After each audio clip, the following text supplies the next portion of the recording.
Issei chose Sona over Rias, changing everything. Now, new alliances form, tensions rise, and his journey takes an unexpected turn. Let's dive into part 2. Time passed quickly in the underworld as well as in the human world. More precisely in the city of Kuo, whose territory was dominated by 2 demon kings, something that was totally unknown to the humanity that lived there. These kings with their respective nobility took care of all the supernatural threats that harmed the inhabitants of Kuo without interfering in human affairs. These nobility belonged to the heirs of the Citri and Gremory clans. The Citri consisted of the following members.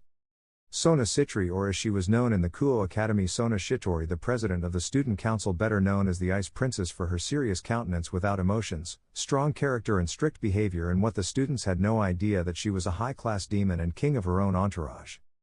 Tsubaki Shinra, Sona's faithful right hand and her queen, evidently considered in the top 5 beauties of Kuo, with a character as serious and cold as her king. Of course, the vice president of the student council. Momo Hanakai and Rei Kusaka as bishops. Tsubasa Yura as rook and Tomoe Meguri as knight.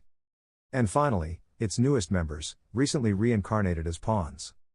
Ruruko Nimura, who discovered the supernatural when she was saved by Sona and her entourage from being killed by a wandering demon. And finally Saji Geshiru, a boy who fell in love with Sona when she saved his life from a fallen angel named Rasenair, who tried to kill him through a deception by pretending to be a girl from another high school named Yuma, who asked him on a date, which ended up revealing her intentions and her true identity as a fallen angel by stabbing him in the chest with a spear of light, leaving him abandoned to bleed out, which luckily Momo, who happened to be passing by the place, immediately called Sona, who reincarnated him with 4 pawns by possessing a fragment of the Dragon King V. Ritra. Not to mention that all of its members belong to the student council. Then there is the Gremory nobility, made up of Rias Gremory, the king, a very popular and respected red-haired girl by both men and women, considered the most beautiful girl in the academy. Akeno Haimjima, the queen, a black-haired girl who is also in the top 5 of the most beautiful women in the academy. Koneko Tojo, the tower, a short white-haired girl considered the mascot of the Kuo Academy. Yudo Kiba, the knight, a handsome boy, popular and very kind to everyone, who is in the top 5 of the most handsome boys. Dai Hyodo, a pawn and the only one who will have the Gremory nobility, since Rias used her 8 pawns to reincarnate him because he has a sacred geared with the celestial red dragon. Emperor Drag is a very popular boy because of how handsome he is and since he reflected. Dai Hyodo, a pawn and the only one who will have the Gremory nobility, since Rias used her 8 pawns to reincarnate him because she has a sacred geared with the celestial red. Emperor Dragon Drag is a very popular boy because of how handsome he is and since he reflected on a certain fact. Just entering first year of the Kuo Academy, he stopped being conceited, apart from being secretly in love with his mistress Rias Gremory. Rumi Hyodo, a tower bearer of the Queen of Chaos, the Dragon Tiamat, is a very beautiful girl coveted by many boys at the academy and envied by the girls for being the girlfriend of Yudo Kiba, whom she met when Rias joined him to her nobility. Having chemistry from the beginning between them, being almost the only one who knows all the painful past of her boyfriend, something that took away her conceited attitude when reflecting on her previous actions. There was chemistry between them from the beginning, being almost the only one who knows all about her boyfriend's painful past, which took away her conceited attitude when reflecting on her previous actions. However, both brothers, along with the redhead and her queen, have a dark secret that they plan to remedy at all costs. A secret that only they keep between the 4 of them and that the rest are unaware of. The newest member currently living with the Hyodo family is Asia Argento, a bishop. She was a former nun who was expelled from the church meeting one day by chance, Dai falling in love with him, and even more so when he saved her from the fallen angels who wanted to possess her sacred gear. Twilight Healing. Current time. From above, a mysterious hooded figure on top of a tall tower looked in the direction of Kuo Academy. This person was looking very closely at this place, more specifically at the tennis courts of this establishment, where a great commotion was being created by the students who were going to witness a great event such as the tennis match of the. This person was looking very closely at this place, more specifically at the tennis courts of this establishment, where a great commotion was being created by the students who were going to witness a great event such as the tennis match of the 4 main beauties of the academy. It is clear that time has not passed in vain on you two, turning you into beautiful flowers. My pair of beautiful princesses, thought the stranger, lovingly looking at Sona and Tsubaki dressed as tennis players. On the other hand, it is clear that they are having fun in this place. Watching the game that had just started. Getting a bit rough on both sides. Oof. What an incredible place this academy presents. The only sad thing is that those vermin of the spoiled redhead and her semi-crow pet are also studying here. And what do I care? All I care about is that my girls are here, and that's it.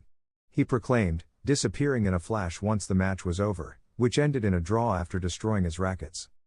It was a beautiful morning in the city of Kuo, and at the entrance of the student compound was already waiting very early for the arrival of the students Tsubaki Shinra, the vice president of the student council generally, and as usual she would be with her president fulfilling her daily duties, only this time Sona would arrive a little later due to family matters. Everything was going as usual, being a normal, ordinary day, not boring, but from one moment to the next this day would become more exciting with the arrival of someone very special to her and her mistress. There were already 10 minutes left until the entrance doors closed when suddenly the roar of an engine was heard coming from a beautiful and luxurious car that was parked in front of the academy. That car was driven by a young man who, precisely when he got out of it, caused a great impression among the students, creating a commotion. Where the girls were shouting about how handsome he was and the men were admiring the vehicle he was in, even taking selfies in front of it. Tsubaki, alerted by such a scandal, turned her gaze to the crowd of students, and that was when she saw the cause of this commotion, revealing himself to be a very handsome boy of approximately 1.80 meters in height and with dark black hair who was walking in her direction. At one point she blinked for a few seconds and felt someone behind her whisper in her ear. "You have become a very beautiful girl, Su-chan." She, coming out of her astonishment at such words directed to her ear, quickly turned around only to see the back of the boy who slowly entered the interior of the academy, leaving behind a doubtful Tsubaki who wondered what had happened. In classroom 2C they were going to start their usual classes when the teacher heard a knock on the door, which is why he stopped his class and went to attend. For a minute he was talking to someone and immediately returned, leaving the classroom door ajar. Seconds later the teacher gave the entrance pass to a black-haired boy who entered the classroom, causing a commotion inside it. Once the situation was calmed down by the teacher, the boy introduced himself, revealing his identity. Boy equals good morning. My name is Issei Citri, a name that startled the Hyoto's brothers apart from the fact that they already knew the last name. If you want to know more about me, I will answer all your questions, friends. To which many girls who heard that raised their hands. Murayama equals where are you coming from, Citri-san? Asked a brunette girl with 2 pigtails. Murayama equals where are you from, Citri-san? Asked a brunette girl with 2 pigtails. Issei equals I am Japanese and I was born here in Kuo. But when I was 8 years old I left this place with my tutor to travel the world, and I only came back here to fulfill a promise I made to someone very special to me. Kiryu equals are you a virgin? Asked a brunette girl with glasses with a perverted smile. Everyone had a little anime style drop at the question, even though they already knew what the perverted girl was like. Everyone had a little anime style goosebump at the question, even though they already knew what the perverted girl was like. Issei equals yes. Because I believe that the first time you should do it with the person you love and not for any other reason. He answered frankly, so much that his answer made the women look at him with hearts in their eyes and the men with a cold look. Katase equals do you have a girlfriend? Asked a girl with pink hair, waiting for an answer that the girls in the room were anxiously waiting for. Katase equals do you have a girlfriend? Asked a girl with pink hair, waiting for an answer that the girls in the room were anxiously waiting for. Issei equals something like that, and that's who I made that promise to, and I'm just waiting for her to accept me to officially make her my girlfriend. Suddenly the bustling room fell silent as the girls felt their hearts break as they cursed the lucky girl. At that very second, Sona sneezed loudly for no reason, surprising her entire third-year class. While the second-year men breathed a sigh of relief at no longer having new competition. The teacher, sensing the silence, took advantage of the moment to continue with his class. The day of the student council had been somewhat hectic in terms of paperwork. Therefore all the kids were already very exhausted, waiting to go home as soon as possible without leaving things pending for tomorrow. Sona, knowing how much effort had been made on this day, thanked her entourage for supporting her, for their dedication and the good work they were doing. It was thus that, thanks to that emotional incentive from their king, all the group felt more encouraged to continue with their work. Not even 10 minutes had passed when suddenly there was a knock on the office doors and Ruruko went out to answer the door, meeting a young man who wanted to speak to Sona in private. A request that she accepted to receive him only on the condition that if he wanted to speak to her he had to say it in front of everyone present. Ruruko did not have time to warn him when the boy was already inside the office, closing the doors behind him with a face between happy and sad. Don't you want to receive the friend that you yourself revived so tan just when I finally returned to your side? Sona and Tsubaki immediately understood what the boy was talking about, causing the two of them to let out a loud scream. You're finally back, Issei-kun. The student council had had an exhausting day, and just when they were about to finish they heard a knock on the office door, which Ruruko prepared to open, where she found a black-haired boy who asked to speak privately with the president. Sona equals it must be the new student that I haven't met in person yet, she thought. Ruruko, tell him to come in and that if he wants to talk to me he has to do it here in front of everyone. She ordered with her typical serious gesture. Ruruko, tell him to come in and that if he wants to talk to me he has to do it here in front of everyone. She ordered with her typical serious gesture. Ruruko equals yes, Keicho. She responded strongly and in a military pose. She did not have time to fulfill her king's order when they heard the door open and close immediately. Letting a voice coming from a young black-haired man be heard. Don't you want to receive the friend that you yourself revived so tan now that I have finally returned to your side? He said with a face somewhere between happy and sad. Sona and Tsubaki immediately understood what the mysterious boy was talking about, which made them scream loudly. You're finally back, Issei-kun. Tsubaki couldn't take it anymore and ran to the young man, hugging him tightly. Then he also returned the hug affectionately.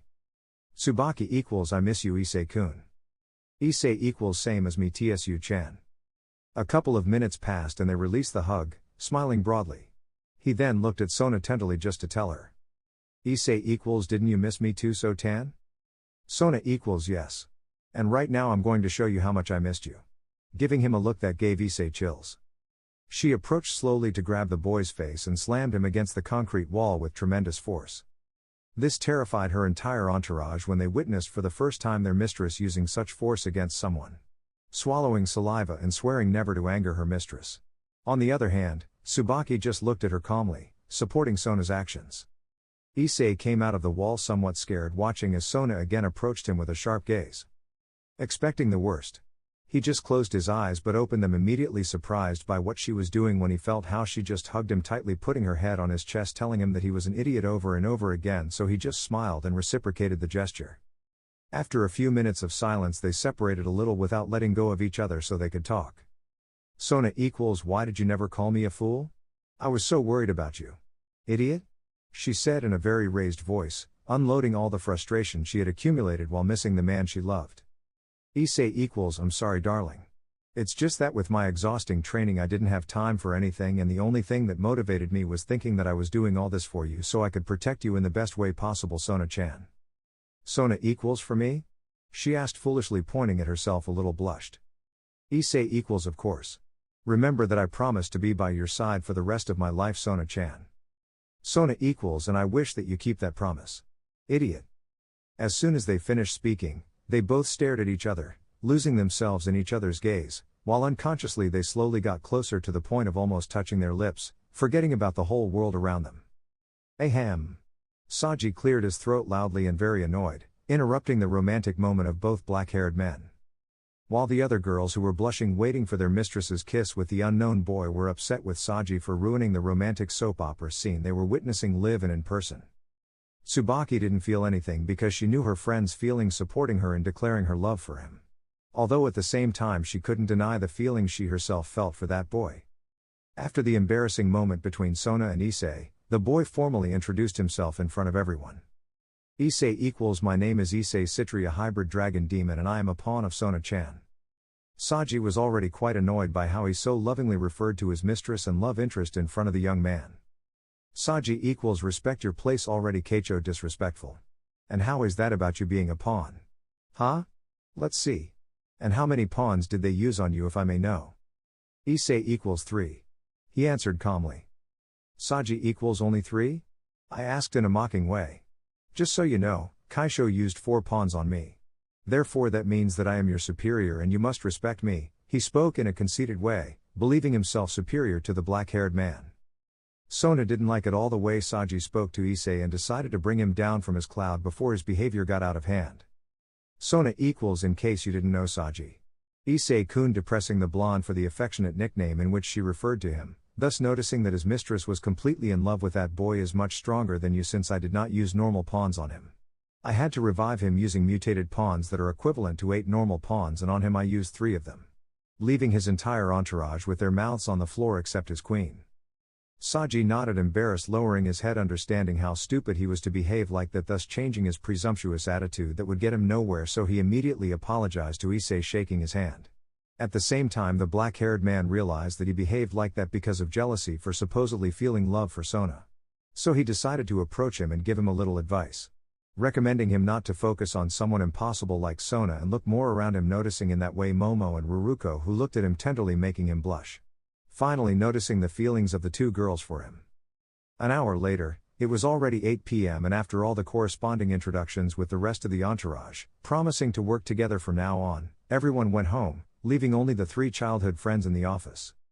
Sona equals now yes Issei-kun. It's time for you to tell me everything about your trip. Issei equals okay. Just not in this place. Sona equals it's okay. Just lead us and we will follow you. The 2 girls got into Issei's vehicle, which he found more entertaining to drive than using a boring magic circle to transport himself. 30 minutes later they arrived in front of a huge traditional-style house that according to Sona could easily accommodate 20 people. After a few more minutes they got ready to have dinner, food prepared by Issei himself, delighting the girls with the aforementioned culinary skills. After finishing dinner they went to the living room to talk.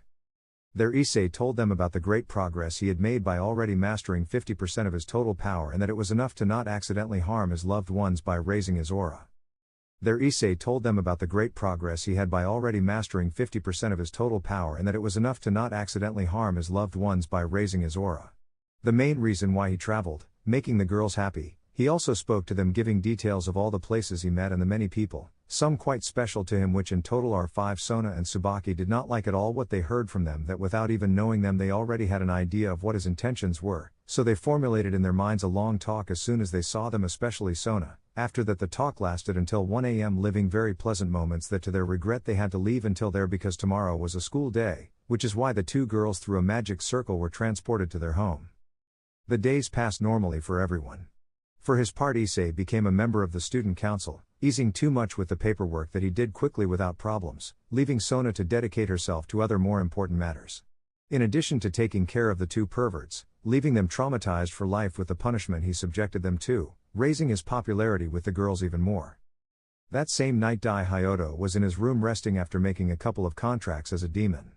The boy was looking at the ceiling when a magic circle formed in front of him. Rias appeared before him, seemingly troubled.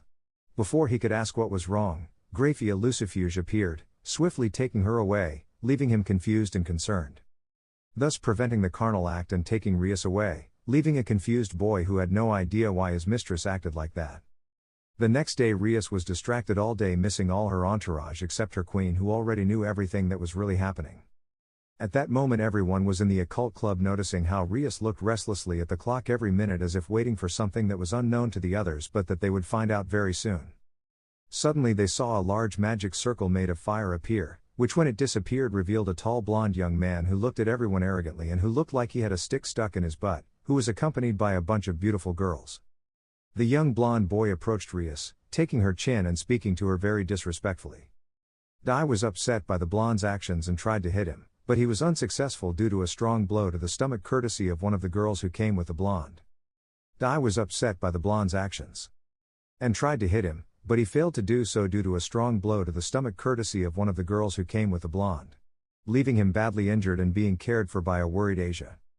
The blonde guy looked at this scene and laughed loudly at the weakness of the idiot who tried to hit him. Rubio equals how stupid he is. An insignificant low-class demon wanting to hit the great Razor Phoenix and future husband of Rias Gremory. How ridiculous, ha ha ha. He said in a mocking way, raising his voice a lot. Such an announcement stunned all those who did not know about the engagement. A surprise that only lasted a moment when they heard the club door open and heard someone speaking mockingly. Are you waiting for me to save you again? Roast chicken? Razor recognized that voice and smiled in a subtle way that no one saw. Only to return to his cocky self again. Now you'll see who you're messing with, idiot. He replied in a raised voice, launching himself with his fist raised, ready to hit the talkative guy. Voice equals whenever you want chicken. He replied, repeating the same action. Seconds later, only a deep impact noise could be heard to show how both young men connected their blows at the same time. The blonde, feeling insulted, started to hit the idiot who talked too much, who in turn also did the same thing as the Phoenix. Seconds later a deep impact noise was heard which came from 2 young men connecting both blows at the same time. They both only separated a little, taking a few steps back to look at each other challengingly for a moment and then smile kindly. Razor equals you have become stronger, Issei. Issei equals I say the same to you, my friend Razor. Then they just came closer to join their fists in greeting and immediately pointed their finger at their mouth as if asking for silence, only that gesture meant something else to them. It's not time to talk yet, we'll do it later. That gesture was unknown to everyone in that room. Even the young man's entourage did not know what had happened between their king and the other black-haired man. Except for two of them. A short blonde and another with purple hair who were just laughing at the situation. Such was the impact of what had been shown before their eyes that they had not noticed the arrival of a silver screen actress who had suddenly arrived, putting things in order. Graphia, who had come as a mediator at the request of Lucifer himself to settle things peacefully with Rias's problem, which was fervently opposed to the engagement. For his part, Razor claimed that it was for the good of the purebred devils, but all discussion ended when Rias suggested a rating game that if she won she would be freed from her marriage and all future commitments, something that Razor accepted on the condition that at the end of the rating game she would be granted 2 requests by the Mao Lucifer, which he agreed to when consulted by his wife, apart from obviously continuing with what had already been agreed. Once everything was concluded, Razor gave her an extra bonus out of pity for the redhead that was 7 more days of training since the meeting was going to be in 3 days, reaching 10 days in total, leaving Rias even more convinced of her victory. The blonde-haired boy found nothing else to do there and left with his entire entourage, not without first sending a surreptitious glance to the black-haired boy who only nodded his head, followed by Graphia, already satisfied for having fulfilled her task, leaving Rias's entourage alone, who only sighed in relief at the tense atmosphere that had dispersed, relaxing their muscles. Only when they looked at the door they noticed the boy who had been standing the whole time, who, feeling observed, felt uncomfortable and only managed to say, "Issei equals Sona Keiko told me to give you these documents," showing some folders she had in her hand. He approached and left the order on the desk in front of the redhead and prepared to leave, being stopped by the girl who called him with a very arrogant commanding gesture. "Rias equals stop there. You still owe me a lot." The boy turned around and spoke without letting the redhead finish speaking. "Issei equals it's not the time yet, Gremory," he said with a raised voice and giving her a look that seemed like blue fire was coming out of his right eye, accompanied by an evil laugh that raised the hair of everyone in the room. The boy, without saying anything else, turned around and immediately headed for the door, leaving the occult club room. The moment the black-haired boy came out, they relaxed again due to the moment of tension now produced by that mysterious subject. Issei, who had stood outside for a moment in front of the door listening to the comments about him, making him smile. Followed by a very noticeable gesture with the middle finger. In Issei's mind equals now you will understand that the things you want are never so easy to get, Reddit. Since not everything in this life is rosy. Damn bitch. He immediately turned around to look for Sona, who was waiting for him in the student council office and who already knew what he would do. By offering himself to deliver the documents to the occult club. Phoenix Mansion, 7 p.m. Issei had just arrived at the Phoenix Mansion, being greeted by his old friend and brother Razor Phoenix, who is 2 years older than him and who came with his entire entourage following him. Suddenly, without warning, the black-haired man only saw 2 blurs of different colors who hugged him tightly.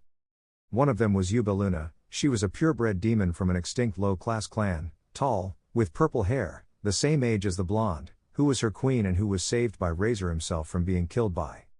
And Ravel Phoenix, the youngest daughter of the Phoenix family, who was younger than Issei by 1 year, who had great admiration and something more for her brother's friend. Taking advantage of the moment to hug him tightly and not wanting to let go.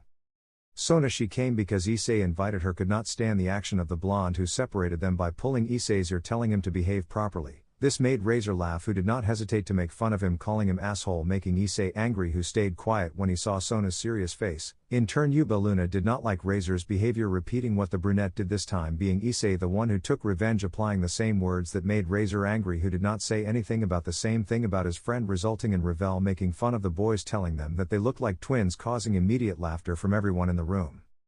After that pleasant moment, Sona decided to ask the Phoenix a question whose answer was one that everyone present wanted to hear. Sona equals Razor-san. How did you and Issei-kun meet? She only knew that they were both acquaintances but not the circumstances. Razor equals that would be better if the lizard of your air Citri told you. Issei equals okay. Since Chicken doesn't want to talk, I'll do it. Flashback.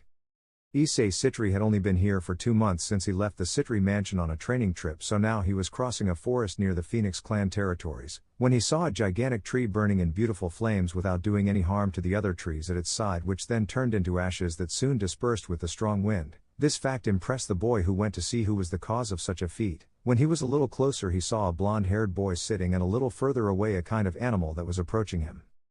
POV Razor. I was upset. Very upset. This day had started quietly and I was talking to Yuba Luna in my room when I felt a maid knock on the door announcing that my father needed me. So I calmly went down the stairs pretending a cold attitude and walked towards my father's office. Once inside he told me that he had engaged me to the Gremory heiress and that her family would come today for me to meet her. I must admit that decision made me furious, but on the outside I seemed to agree with him. In the afternoon I met the girl who seemed stinky to me because of how spoiled she was and that it seemed that everything was given to her on a silver platter. I didn't say anything, I thought all this. I just acted as arrogant and hateful as possible to give her a bad impression that unfortunately for me was that my father and her said that everything would be resolved when we got married. 1 hour later of a boring talk about the benefits that it was going to bring to all of us, I retired pretending to be calm and left the mansion. When I felt the fresh air I could not stand it any longer. I sent everything to hell and ran into a nearby forest. There I unloaded, throwing curses for what had happened to me, since in the first place I did not want an arranged marriage, I only played along with my father. Second, I had already planned with whom I wanted to marry, only she did not know yet, and third, I have to fulfill something that I do not want to do, all because of that stupid demonic advice. Reasons why I decided to hit a huge and thick tree with my fists and then turn it into dust by unloading all my power in that last blow, something that left me quite exhausted, but at least I released all my frustration doing this, feeling more relaxed afterwards. I just sat on the ground to be able to rest, which unfortunately I could not do when I noticed a gigantic werewolf jumping right at me. Brilliant. Great. The only thing I was missing on this shitty day. Resigned to my fate, I closed my eyes and just waited for my death, since I couldn't even move my legs from exhaustion. In the end it didn't happen like that, and I could only see something that destroyed the renegade and a boy standing in front of me with his back to me who asked me if I was okay and then fainted.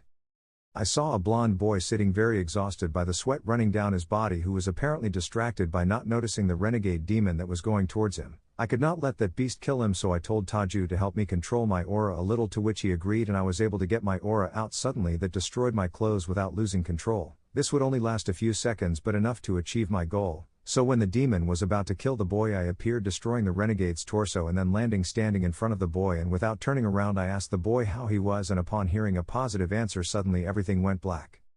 The boy had just woken up, and the first thing he saw was how Lord and Lady Phoenix bowed before him, thanking him for having saved the life of their son, offering him a juicy reward that he kindly did not accept, only asking permission to train in their territory. A request that was accepted without hesitation, and not only that, but they told him that the room he was in now would be exclusive to him the entire time he was in the mansion. Time passed and Issei was treated as one more of the Phoenix family while honing his combat skills, sometimes alone and sometimes in one-on-one combat against Razor, turning their friendship into that of almost siblings. The same happened with Yuba Luna and Ravel, although for the blonde it was more than a simple friendship that she began to feel for the boy, and that was clearly noticed by Lady Phoenix, who did not let pass an opportunity to embarrass her daughter to then continue his journey and say goodbye to his friends, where Razor would also travel with his queen to look for the rest of his pieces. Issei equals it was like 4 months after staying in the mansion I left the Phoenix mansion. At the end of the story, everyone in the room went to the dining room to have dinner and then go to sleep due to how late it was, inviting Sona and Issei to stay at the mansion, a request that they accepted as it was the most reasonable, and where Razor took advantage by playing a trick on Issei by sending Sona to the exclusive room that he had there in the Phoenix mansion. So when they saw each other there they got a big surprise, and since everyone had already left for their respective bedrooms they had no choice but to sleep together in the same bed, making them spend an embarrassed night but happy to sleep embraced with their secret love.